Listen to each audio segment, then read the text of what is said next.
Leo Dreger. We're going to cover the penetration testing, scanning, or module 3 or phase 3 of scanning.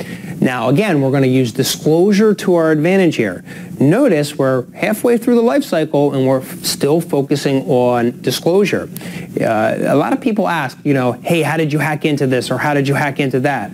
Well, hacking actually comes when you gain access to the system. But notice all of the legwork that goes up to gaining access to these systems. These are not just magical hacks.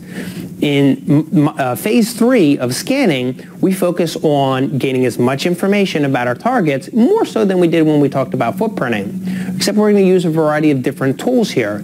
We're going to look at port scanning in terms of reaching out to our host and figuring out what ports they have opens. The basics here is basically just performing the port scan in itself, where in the intermediate steps of scanning, this covers advanced scanning techniques, where in the actual advanced module, this is where we get into as much detail, as much granular detail as we can about our target and our hosts. Okay, so we'll also talk about some of the IDS invasion techniques. We're going to talk about how to use fragmentation to avoid detection. We're going to look at the different countermeasures that get put in place so that people can't detect that we're scanning. We'll talk about accessing systems that aren't conventional anymore, like war dialing.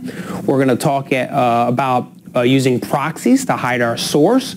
We're going to talk about using Tor and things like that. And then ultimately we'll wrap it up and we'll talk about the actual countermeasures that are used. So there's lots of detail here in this scanning module. So let's go ahead and start and get our hands dirty.